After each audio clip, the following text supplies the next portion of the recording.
আসসালামু আলাইকুম everyone, welcome my ইফরানা kitchen. সবাই কেমন আছেন? আশা করছি আলহামদুলিল্লাহ ভালো আছেন। আজ করব ভাজা পোড়া। বাদাম নিয়ে নিয়েছি, মটর নিয়ে নিয়েছি, আর নিয়েছি মুগ ডাল, আর নিয়েছি বুট, যেটা বলা হয় ডাল, বড় ডাল, সেটা নিয়ে নিয়েছি। বাদামের মধ্যে এখন বেসন পরিমাণ মতো নিয়ে ভালোভাবে মেখে নিব, একটু পানি দিয়ে কুট করে নিব। এই বাদাম ভাজাটা খেতে কিন্তু দারুণ মজা। প্যাকেটে যে বাদাম ভাজা থাকে সেটা থেকেও অনেক বেশি ভালো লাগে বাসায় করে খেলে।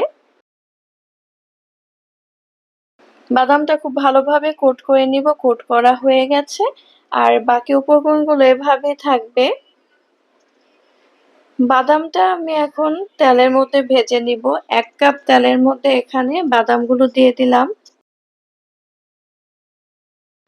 বাদামগুলো একটু হওয়ার পরে একটা ঝাঁঝুনি দিয়ে নেড়ে চেড়ে নিব। যখন বাদামটা ভালোভাবে হয়ে যাবে, উপরে ভেসে উঠবে, তখনই বোঝা যাবে যে বাদামটা পারফেক্ট ভাবে হয়ে গেছে। 7 থেকে 8 মিনিট সময় লাগবে। সময় নিয়ে ভাজলে খুব মচমচে কুড়মুড়ে হয়, খেতে দারুণ স্বাদ লাগে। বাসায় ট্রাই করে দেখবেন, অবশ্যই খুব ভালো লাগবে। হয়ে গেল মজাদার বাদাম ভাজা। এখন করে নিব মুগ ডাল ভাজা। মুগ ডালটা ভাজতে একটা ঝাঁঝুনি দিয়ে দিব, তার মধ্যে মুগ ডালগুলো দিয়ে দিব, বা তেলের মতো ছেড়ে দিতে পারেন, যে যেভাবে ভেজে শান্তি পান।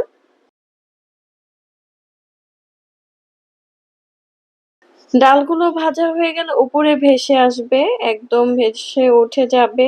একটি চামচের সাহায্যে একটু নেড়েচেড়ে দিব, যাতে ডালটা সুন্দরভাবে উঠে যায়, মুগ ডালটা ভাজা হয়ে যায়। সবগুলো ডাল এখন সুন্দরভাবে পারফেক্ট ভাবে ভাজা হয়ে গেছে। মুগ ডালটা এখন ভালোভাবে তেল ঝরিয়ে নিব।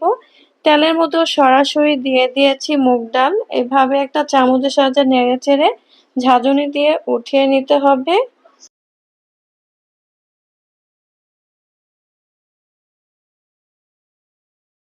মুগ ডাল উঠিয়ে নিয়েছি, তেলের মধ্যে দিয়ে দিলাম এখন বুট, যে বড় ডাল বলা হয়। এই ডালটা 2 ঘন্টা ভিজিয়ে রেখেছিলাম। এখন ভালোভাবে পানিটা ঝরিয়ে ভেজে নিব। পারফেক্ট ভাবে ভাজা হয়ে গেলে ডালগুলো উপরে উঠে যাবে, তখন একটি ঝাঁঝুনি দিয়ে তেল ঝরিয়ে নামিয়ে নিব। ডাল ভাজা কিন্তু খেতে বেশ মজা। এখন মটরগুলো ভেজে নিব। যখন মটরশুঁটি বের হয়, একদম শক্ত হয়ে যায়, তখন এটা নিলে সাথে সাথে ভাজা যাবে। আর যেটা চটপটির জন্য থাকে ডাবলি, সেটা 2 থেকে 4 ঘন্টা ভিজিয়ে ভেজে নিতে হবে। আর খুব সময় নিয়ে আস্তে মিডিয়াম আঁচে ভেজে নিতে হবে, যাতে করে খুব সুন্দর মচমচে হয়ে যায়। ভিতরে নরম, উপরে মচমচে হলে কিন্তু একদম তেনিয়ে যাবে। এভাবে করবেন না, সময় নিয়ে ধৈর্য সহকারে করে নেবেন। মটর ভাজাগুলো হয়ে গেছে, তুলে নিলাম।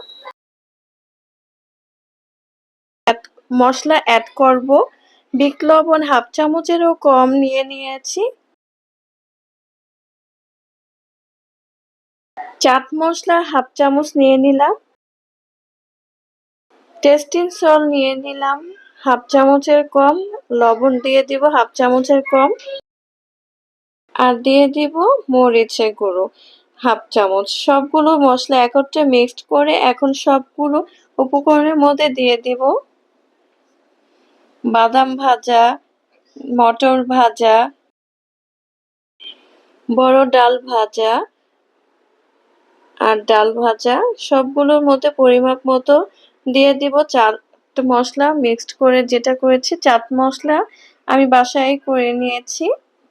সবগুলোতে 1/2 চামচ 1/2 চামচের পরিমাপ মতো দিয়ে দিলাম। এখন হাত দিয়ে মিক্সড করে নিব, বা আপনি 2 হাতের সাহায্যে একটু এটা ঝাড়ার মতো দিয়েও মিক্সড করে নিতে পারেন। এটা রেডি না করার আগেই বাচ্চারা খাওয়ার জন্য অস্থির হয়ে গেছে, দেখেন খুবই মজা হয়েছে।